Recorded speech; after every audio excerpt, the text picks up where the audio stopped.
इरशाद फरमाया वग़ज़िबल्लाहु अलैहि, मुसलमानों को कत्ल करने वाले पर अल्लाह का गज़ब होगा, वलअनहु, और उस बेईमान पर अल्लाह की लानत है, व अअद्द लहु अज़ाबन अज़ीमा। यार ऊंची बोलो सुभान अल्लाह।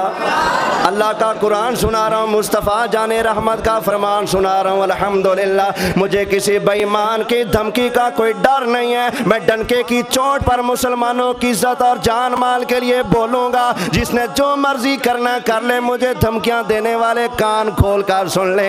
इंशाअल्लाह मेरे जिस्म से जान जा सकती है, लेकिन मैं नबी करीम अलैहिस्सलाम की उम्मत के साथ गद्दारी नहीं कर सकता।